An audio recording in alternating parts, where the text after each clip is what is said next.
โธ่นี่บ่ประตูทางเขาเราพี่น้องเอ้ยโอ้ย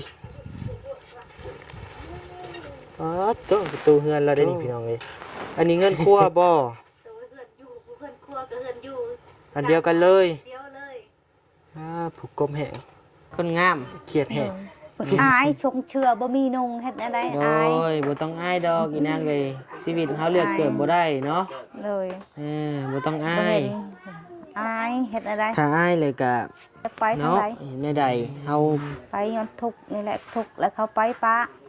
โดยเฮ็ดอะไรถือว่าเจ้านี่เคยมีครัวมา2 คน3ผู้3ผู้โดยแม่ห้างเอาอีนางพอเดียวกันบ่นบเอาก่อนนบเอาก่อนโดยนบเอ็ดทุกเอ็ดโดยใช้บักฮัมอันน้อยนี่มานบเอานบเอาไปซื้อขนมเด้อโดยนะโอเคบ่ละอันเดินโตทั้งแม่เด้สู้ๆทั้งแม่ก็ได้โดยเฮ็ดลูกละเฮ็ดตลอดมาเอาเนาะทางนี้ทางนั้นบานิวก็ขอให้พ่อแม่พี่น้องพิจารณาเบิ่งเด้อเป็นจังใดเนาะพี่น้องเนาะน่าช่วยเหลือบ่หรือว่าจังใดเนาะพี่น้องเนาะกามลักๆบานิวกับอีต้นเด็กน้อยหั่นแหละพี่น้องเอ้ยที่ว่าเรื่องการทำการเฮียนเนาะพี่น้องเนาะ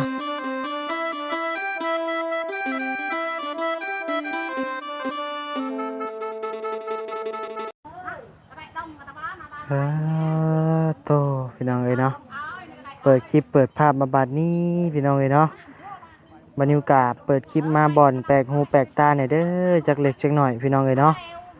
มามื้อนี้ก็มาเบิ่งทางเคสใหม่นะพี่น้องเนาะมาเยี่ยมมายามมาสอบถามนะพี่น้องเนาะเพิ่น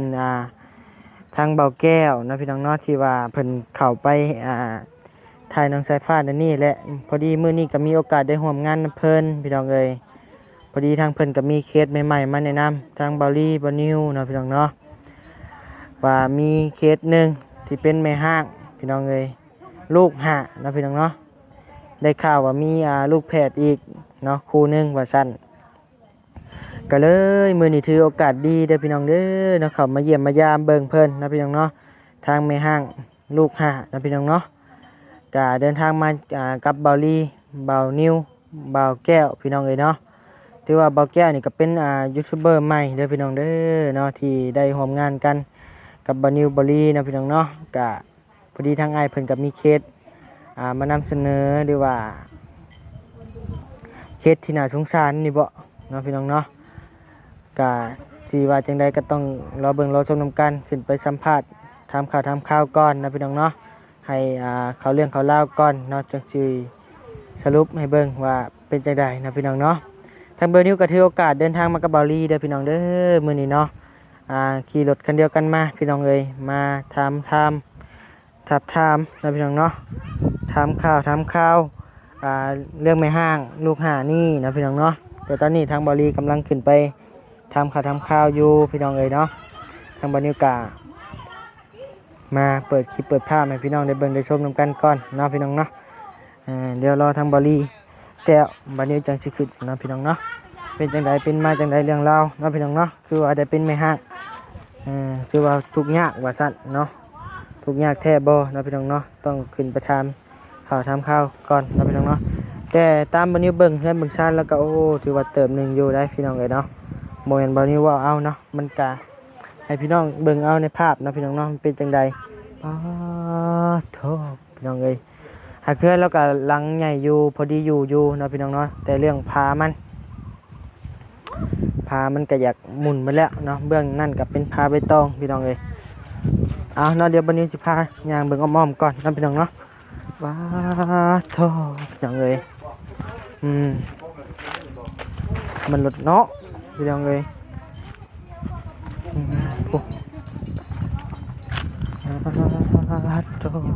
แต่ว่าอันนี้เฮือนเพิ่นนี่ยังดีอยู่พี่น้องเอ้ยเนาะเรื่องคือเรื่องคางเรื่องเสามันก็ยังดีอยู่มีแต่นี่แหละพี่น้องเอ้ยใส่ใบตองกุ้งเด้อพี่น้องเอ้ยเนาะโอ้ยเหยียบขี้ควายแล้วบ่นิว นในสิลมแล้ว ผู้พี่น้องเอ้ย เป็นยังเหยียบ คน ขี้แล้ว เหยียบขี้ควาย อืม มันตึกเล็ก มานบ่ มัน เอ้ยมันเหม็นนี่ติอันนี้ สบายดีเด้อ สวัสดีจ้า โดยอันนี้เจ้า คนนี้เรือนเขาสิลมนั่น หลังนี้บ่ โดย อืม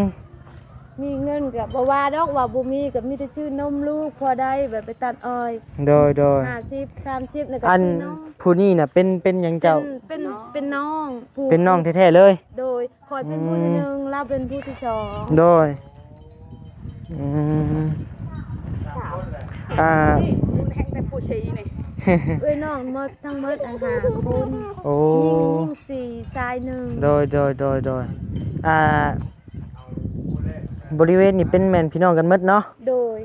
นี่อืมเอาเดี๋ยวรอเบิ่งรอชมนำกันเด้อพี่น้องเด้อเนาะเอาเดี๋ยววันนี้ถ่ายเบิ่งให้เบิ่งซ่านให้พี่น้องได้เบิ่งได้ชมนำกันก่อนเนาะ แล้วไปผ่านเงินแม่นะคันบ่ชื่อ โดยโดยต่อ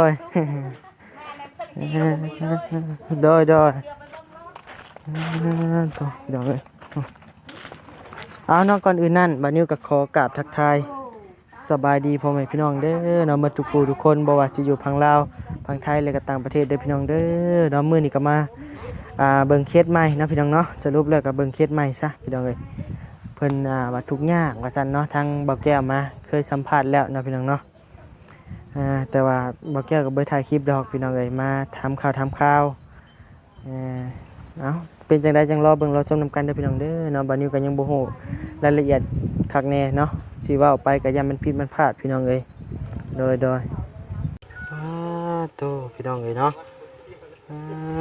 อีหยังอาหารการกินแล้วบ่อันนี้พี่น้องเอ้ยโตเงินซานบ้านช่องแล้วพี่น้องเอ้ยเอ้ยเนาะเดี๋ยวเสร็จมุมกล้องก่อนคือมัวๆหน่อยหนึงมาพี่น้องเอ้ยเช้ามัวแล้วบัดนี้โตนี่บ่ประตูทางเข้าแล้วพี่น้องเอ้ยโอ้ยโตประตูเฮือนเราได้นี่พี่น้องเอ้ย โอ้ยน่าตาอีบาปแล้วใช่เพิ่นใช่โตขออนุญาตขึ้นเฮือนขึ้นซานเด้อใช่เกือบเฮากระปดยากซ้ำบัดนี้โดยป๊าดโตอันนี้เฮือนครัวบ่ เฮือนอยู่เฮือนครัวกับเฮือนอยู่ อันเดียวกันเลย เดียวเลย ผูกกลมแห้งเขียดแห้ง โตเงินซามบันช่องแล้วพี่น้องเอ้ย แล้ว ใครแต่สังกะสียังดีอยู่เนาะ ทีก็ดีในหัว มีแต่อันนี่แหละมันจะบ่ปานใดพี่น้องเอ้ยขออนุญาตเบิ่งห้องนอนก่อนนี่เด้อเบิ่งได้บ่นี่แหละพี่น้องเอ้ยบนอยู่บนนอนแล้ว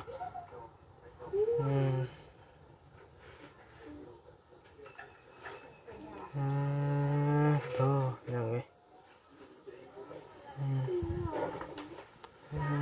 โตสบายดีเด้ออีนางโดยนกมือขึ้นครับนาง นกมือสบายดี สบายดีใช้อีหล่าโตผู้ใหญ่ย้ำมาพี่เนี่ยย้ำมาพี่โอเคสบายดีงามๆสบายดีปะลุงงามๆโดย โดยโดยโดยโดย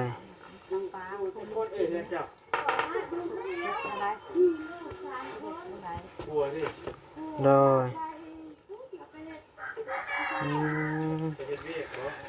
อันนี้บ่ตัวว่าทางบ่าวแก้วเพิ่นว่าแม่ห้างลูกห่าบ่ โดย 1 2 3 4เอ้าคือเห็นได้4ซะนะ ไปงานทุกอย่างเลยแหละเห็ดอะไรไปบวชไปทำทุกตำยากเนี่ยเห็ดอะไร โอ้เพิ่นไปบวชบ่ โดย โอ้ดีแล้วเพิ่นไปบวชเนาะ โดย เพิ่นไปบวชอยู่ไสนะ อยู่เวียง บวชเฮียนบ่ โดย โอ้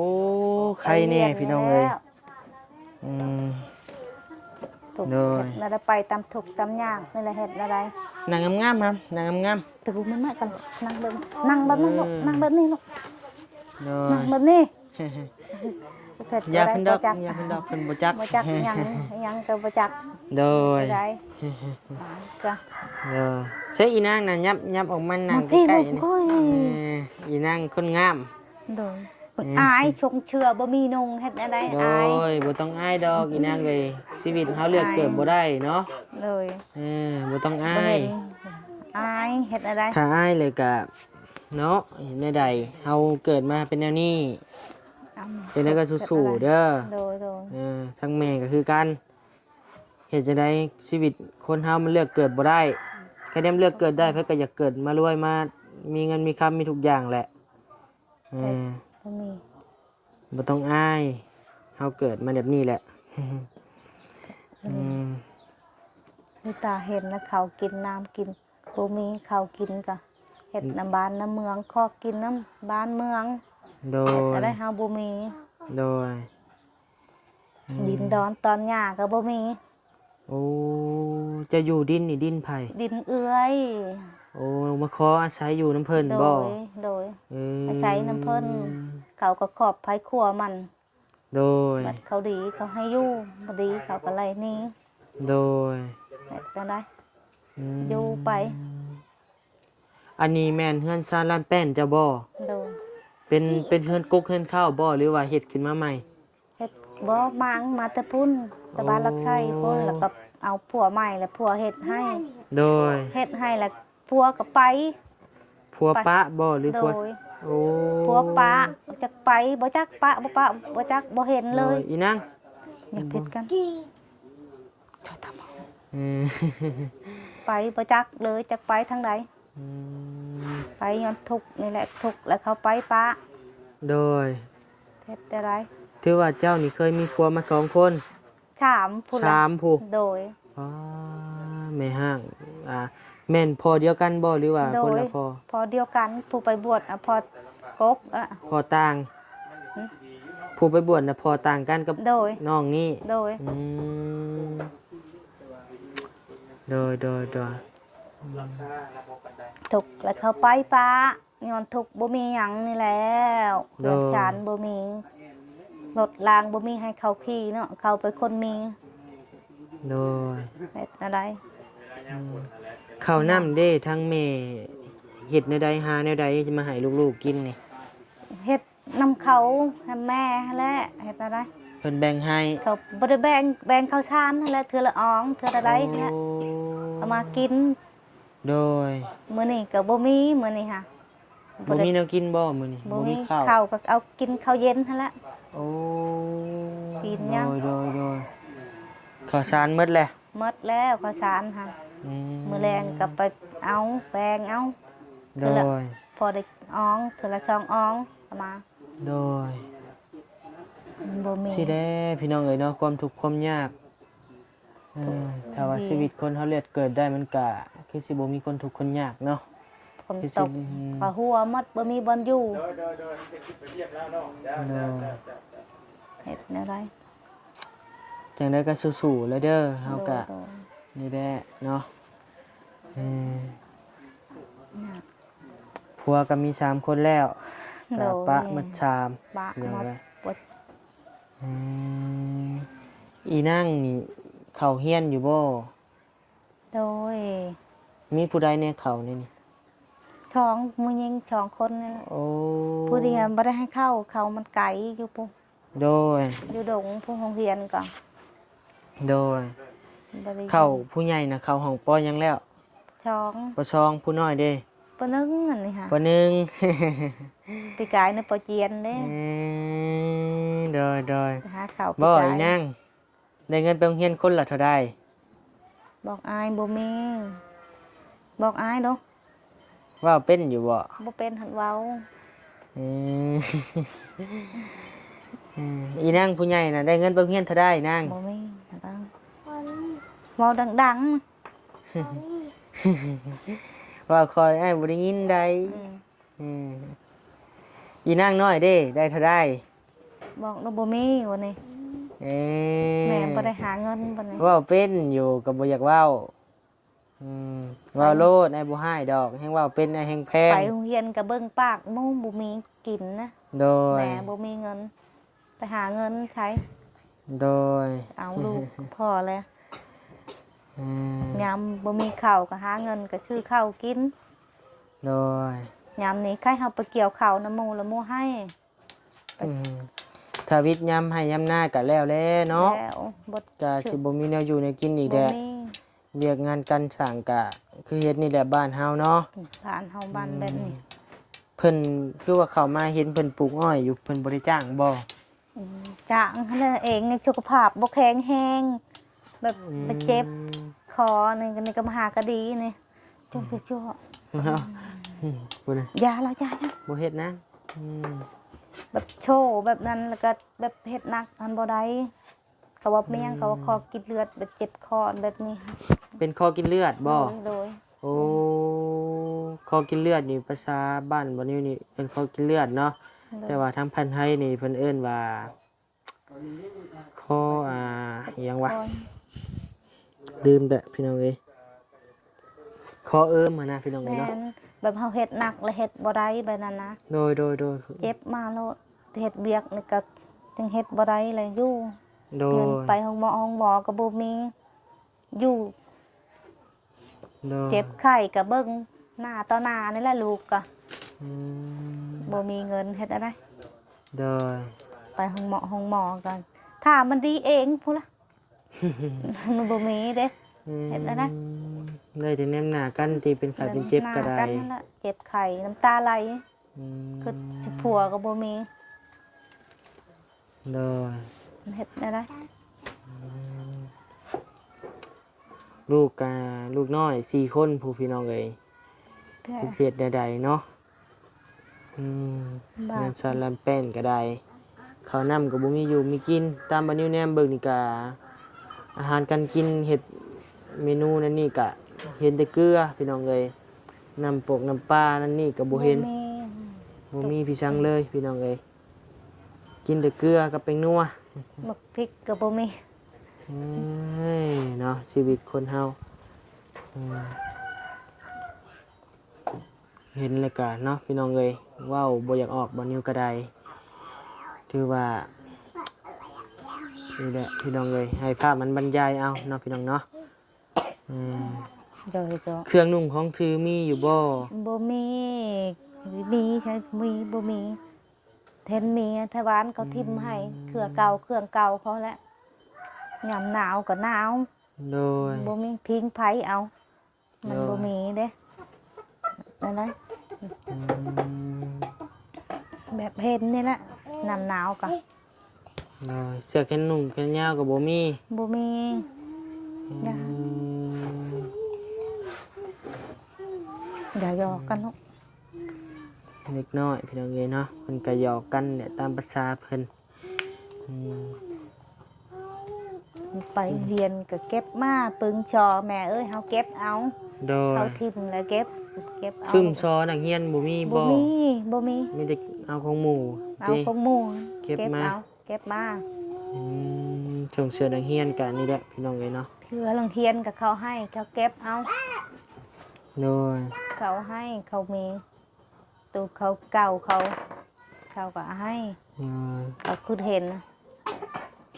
เครื่องครบเครื่องกินคือกันเขามีเขาคือเห็นเขาให้ โดย ไปเฮือนผู้ใดกินอาหันมันบุมีผู้เขาใจดีเขาให้กิน โดยอ้ายต่อพี่น้องเอ้ย พัง จักสิว่านะจังใดพี่น้องเอ้ยคนถูกข์ก็ถูกข์อเดียดอเนาะ พื้นไผ่ก็มืดอยู่มืดเลย พื้นไฟก็บ่มีบ่ โดยบ่มี ดังเอ้ย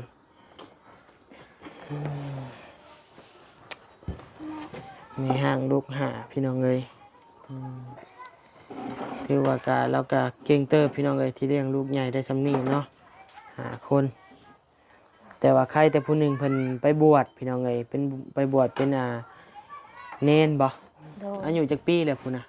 ได้แล้ว14 ปีแล้วนะ โดย ลูกโกง ลูกกก14 ปี โดย โอ้ใครแต่ว่าเพิ่นยังรู้จักไปบวชนะพี่น้องเนาะไปอยู่ในศีลในธรรม ไปยันถูกยันยากนี่แหละ โด เฮ็ดอะไร ย ใหญ่เลยจ้ะอยู่กับบ่มี ตอนนี้ หยังกิ น่ะทางแม่นี่อันแม่บอกนี่เจ้าอยู่จักปีแหละ บ่ฮู้อายุฮะเตะได้แล้ว28 28 29แล้วฮะ 28 29 30ประมาณนี้แหละ เอื้อย30แล้วจะเอื้อยค่ะ จะ30โดย เจ้าประมาณ28เนาะ โดย อื ได้แล้ว มเจ้าชื่อแนวใด ชื่อน้อย ชื่อน้อย โดย แม่น้อยผู้นั่นเด้ กุ้งนาง กุ้งนางอันนี้เด้ นางตาม ตามนี่เด้ บักเอ บักเอ อืมโอ บักโอ โดยโอเอ กุ้งนาง โดยนางตาม ตามกุ้งนางตามโอเอ โดย โอ้ยน้องพี่น้องพระแพทย์ โดย อืม ได้พาแพทย์อีก โดยลูกดกเนาะจ้ะเนาะ โดยบ่ได้กินยมกินยามันบ่มีเนาะมีเงินมีคำนี่แหละเฮ็ดแนวใด บ้านนอกเนาะ บ้านนอก บ่มีอืม ดูดิเฮ็ดแนวใด เอ้ย อย่า เฮ็ด ไป จั่ง เล่ ใด น ตอนนี้เจะมีเรื่องหยังที่ถูกใจที่สุดที่ว่าอยากที่ว่าเรื่องลูกเรื่องหยังนี่แบบว่าที่ว่า น้องเพนลินบอกวีพี่น้องไงที่ว่ามีแนวกุ้มใจที่สุดที่ว่าย่านลูกไปนั่นแบบการทำการเฮียนบ่หรือว่านั่นนี่หั้นนะ อย่าเล่นลูกอย่าเล่นอย่าเล่น เออ อยากได้แล้วเนาะในใจหันอยากได้บ่อยู่บ่เช่านี่แหละเฮ็ดแนวใด อืม อยากได้คือแบบบ่อนอยู่หั่นแหละบ่มีบ่อนอยู่ ว่าไงจะได้เขาจะได้น้ำเนาะ มันเข้า ใน เรื่อง บน น้ำ อยู่บนนอนบนพักบนเช้าพี่น้องเลย มันบ่มีบ่อนอยู่ อันนี้มันเป็นได้ซะนะนี่มันพลตกและหัว บ่ บ่ นะแบบว่าอยากอันแบบมันหัวหมดมันทะหมดนะ โอ้ แบบดินก็บ่มีนะ โดย บ่มีดินอยู่มันอยู่ดินเขาอยู่บัดเขาดีเขาให้ มา อ มัน ยู่ ไม่ใช่นะ ตัวไม่ ให้บ่ ตามกุ้ย อืมเอาเด้อเฮากะบ่มีหยังหลายมื้อนี้กะ โดย มาเยี่ยมมายามเพราะว่าทั้งเบาแก้วหรือว่าไอ้แก้วเนาะพี่น้องเนาะเพิ่นว่ามีเคสหนึงไม่ห้างว่าซั่นลูกห้าว่าซั่นเนาะ โดย จะเข้ามาเยี่ยมมายามมาสอบมาถามเบิ่งพี่น้องเอ้ยเนาะเป็นมาจังใด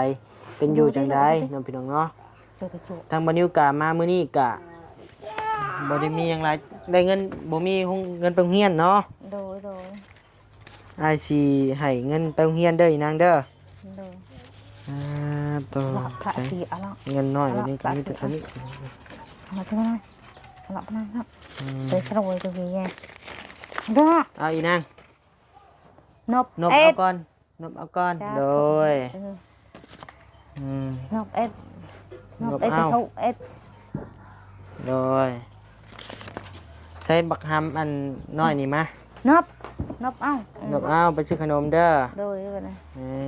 อ ไปละอันเดินโรยอ่ะแต่บ้างข้าไก่ฮะกระถูก จังไดก็สู้ๆเด้อผู้เป็นแม่เด้อเอออย่าทิ่มอย่าปะลูกได้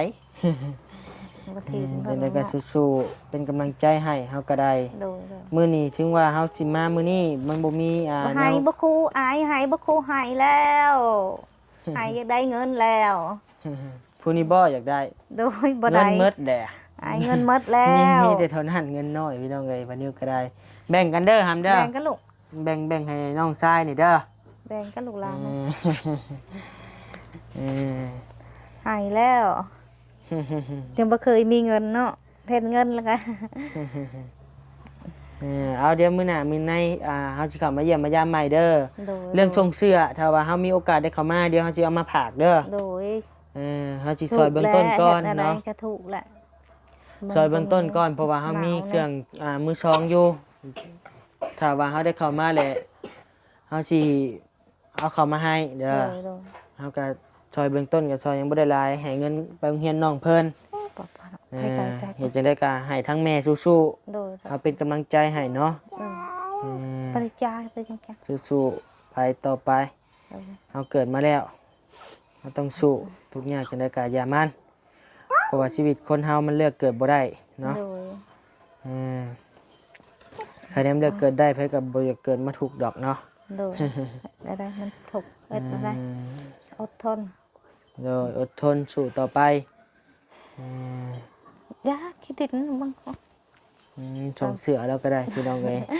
ส่งเจือบเป็นงานกิน เอาเนาะอยู่ดีมีแห้งเด้อเนาะ จ้ จังได๋ก็สู้ ถูก ๆเอาเนาะพี่น้องเนาะให้พ่อแม่พี่น้องพิจารณาเบิ่งเนาะครอบครัวทั้งเอื้อยนาง ไป แม่ กัน นบ่ โดย ครอบครัวทั้งเอ้ยนางแม่ห้างลูกห้าเด้อพี่น้องเด้อเนาะแต่ลูกผู้หนึงลูกกกลาไปบวชเป็นสามเณรแล้วพี่น้องเอ้ยก็ถือว่าแบ่งเบาภาระเราไปได้อีกจุดหนึงเนาะพี่น้องเนาะก็ดีแล้วแหละทั้งน้องเพิ่นก็ฮู้จักไปบวชเป็นสามเณรเนาะพี่น้องเนาะบวชเฮียนว่าซั่นซะ โด เนาะ ยโดย จังได๋ก็สู้ๆเด้อเอ้ยเด้อ โดย เอาเป็นกำลังใจให้สู้ต่อไป โดย อย่าไปยอมแพ้มันเด้อ โดย สู้ๆบ่อีนาง2 นิ้วขึ้นไว้2 นิ้วเดี๋ยวนี้ นบ 2 นิ้ว นี่ตะ สู้ๆโอเคสู้ๆอีนางเด้อใช่โอเคทั้งแม่เด้สู้ๆทั้งแม่ก็ได้โดย แค่ลูกละแค่นึกลูกลาเป็นเห็ด เอาโดยโตเห็นรอยยิ้มแล้วก็ดีใจบ่นิ้วก็ได้เนาะเห็นน้องๆเพิ่นถึงว่าน้องๆเพิ่นก็ที่ก็อยากคิดดื้อน้อยหนึงก็ตามภาษาเด็กน้อยแหละพี่น้องเอ้ยเนาะ จะเห็ดอะไรดึงบ่จักหยังเนาะ โดยบ่ฮู้จักหยังกะนั่นแหละเด้ออยู่ดีมีแฮง โดย สู้ๆต่อไปเป็นกำลังใจให้สิเข้ามาเยี่ยมมายามเรื่อยๆอยู่บัดนี้ฮู้บ่ฮู้ทีแล้วเด้พี่น้องเอ้ยถ้าว่าบ่นี้มีโอกาสก็สิเอาส่งเสื้อหน้าแพรมาให้เด้อเนาะเอาสบายดีป้าลุงแน่ยกมือขึ้นสบายดี ส ป้า บาย ลุ ดี งเด้อ เอาพ่อแม่พี่น้องเอ้ยบัดนี้ก็สิได้ขอตัวลำลาก่อนเด้อพี่น้องเด้อเนาะขอบคุณกับใจแล้วผู้ใหญ่ใจดีเมื่อทุกท่านนะพี่น้องเนาะที่เข้ามารับชมคลิปบานิวโดยตลอดมาเอาเนาะทางนี้ทางนั้นบานิวก็ขอให้พ่อแม่พี่น้องพิจารณาเบิ่งเด้อว่าเป็นจังใดเนาะพี่น้องเนาะน่าช่วยเหลือบ่หรือว่าจังใดเนาะพี่น้องเนาะการหลักๆบานิวกับอีต้นเล็กน้อยนั่นแหละพี่น้องเอ้ยที่ว่าเรื่องการทำการเฮียนเนาะพี่น้องเนาะมันเป็นอันบอกง่ายๆกับอนาคตของชาติเนาะพี่น้องเนาะก็หลักๆก็อยากให้ทำอยากให้เฮียนนั่นแหละบานิวก็ได้เนาะสนับสนุนการทำการเฮียนนั่นแหละเนาะทางเงินทางชาติมันกะนี่แหละพี่น้องเอ้ยเนาะกะสิว่าพออยู่กะมันก็บ่ปานใดนะพี่น้องเนาะเอานะพี่น้องเนาะสำหรับคลิปนี้บัดนี้ก็สิขอตัวลำตัวลาเด้อพี่น้องเอ้ยอยู่ดีมีแห้งความเจ็บบ่ได้ความไข้บ่มีปรารถนาสิ่งใดขอให้ได้สิ่งนั้นสมความมุ่งมั่นปรารถนาอย่าเจ็บอย่าจนลำๆรวยๆเด้อพี่น้องเอ้ยผู้ใหญ่ใจดีทุกท่านเนาะ FC ทุกท่านโดยบัดนี้ก็บ่มีคำว่าหยังหลายมีแต่กล่าวคำว่าสบายดี